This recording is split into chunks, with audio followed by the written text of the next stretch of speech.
दोस्तों स्वागत है आपका अनबॉक्सिंग पॉइंट यूट्यूब चैनल पर। और आज की इस वीडियो में हम है तो अस्थालिन 4mg टैबलेट के बारे में जानकारी लेने वाले हैं। तो आप इस वीडियो को लास्ट तक ज़रूर देखिएगा। चैनल पर पहली बार आए हैं तो इसको सब्सक्राइब कर लीजिए और साथ में बेल के आइकॉन को भी दबा दीजिए। तो चलिए दोस्तों अस्थालिन टैबलेट का रिव्यू देख लेते हैं। दोस्तों आपको बता दूँ, अस्थालिन टैबलेट को आप जब भी इस्तेमाल करें तो अपने डॉक्टर की सलाह के बाद और डॉक्टर के प्रिस्क्रिप्शन पर करें। दोस्तों अस्थालिन टैबलेट है तो सिप्ला कंपनी का ब्रांड है और कंपनी ने इस टैबलेट के अंदर साल्ब्यूटामॉल सल्फेट टैबलेट IP 4mg में डाला हुआ है और ये आपको आसानी से आपके नज़दीकी मेडिकल स्टोर और केमिस्ट की शॉप पर मिल जाएगा। चलिए इसके यूजेस, साइड इफ़ेक्ट सब कुछ देख लेते हैं। दोस्तों अस्थालिन 4mg टैबलेट का इस्तेमाल है तो दमे में किया जाता है। उसी के साथ साथ अगर आपको सांस लेने में प्रॉब्लम है या फिर आपको सर्दी ज़ुकाम हो गया हो, उस वजह से आपको सांस लेने में प्रॉब्लम आ रहा हो, तो उस कंडीशन में भी आप इसको अपने डॉक्टर की सलाह के बाद यूज़ कर सकते हैं। वैसे इस टैबलेट का इस्तेमाल ज़्यादातर है तो दमे में किया जाता है, यानी कि जिस पेशेंट को अस्थमा है उस व्यक्ति को ये टैबलेट देना होता है।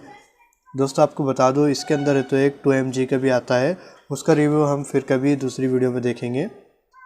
दोस्तों ये बहुत ही बढ़िया प्रोडक्ट है सिप्ला कंपनी का दमे के लिए। श्वास के संबंधी आपकी जो भी प्रॉब्लम है उस प्रॉब्लम में आप इसको इस्तेमाल कर सकते हैं। दोस्तों चलिए इसके साइड इफ़ेक्ट भी देख लेते हैं। दोस्तों इसके साइड इफ़ेक्ट की अगर आप बात करें तो कंपनी ने इसके अंदर जो डाला हुआ है साल्ब्यूटामॉल, उसके आपको साइड इफ़ेक्ट हो सकते हैं। इसके साइड इफ़ेक्ट की इसके साइड इफ़ेक्ट में आपकी स्किन रेड हो सकती है, मुंह का सूखना हो सकता है, उसी के साथ साथ सांस लेने में और ज़्यादा प्रॉब्लम हो सकती है। ये इसके कुछ साइड इफ़ेक्ट है। उसी के साथ साथ नौशिया भी हो सकता है, डिस्पेप्सिया, डिजीनेस हो सकता है।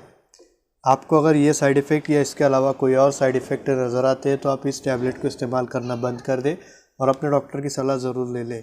दोस्तों इसके डोज की अगर हम बात करें तो इसको 2 टाइम इन अ डे, यानी कि एक टैबलेट आप सुबह और एक टैबलेट शाम में ले सकते हैं। इसको आपको तो खाना खाने के बाद लेना है। और आपको बता दूं इसका डोज आप है तो अपने डॉक्टर की सलाह के अनुसार कम या ज़्यादा कर सकते हैं। तो दोस्तों ये था एक छोटा सा रिव्यू अस्थालिन 4mg टैबलेट के बारे में। अगर आपको वीडियो अच्छे लगे तो इसे लाइक कर दीजिए, अपने दोस्तों में इस वीडियो को शेयर कर दीजिए। चैनल पे पहली बार आए हैं तो इसको सब्सक्राइब ज़रूर कर लीजिए। मैं मिलता हूँ आपसे अगली वीडियो में कोई नई मेडिसिन की जानकारी के साथ। तब तक के लिए मुझे दीजिए इजाज़त और आपकी दुआओं में मुझे याद रखिए।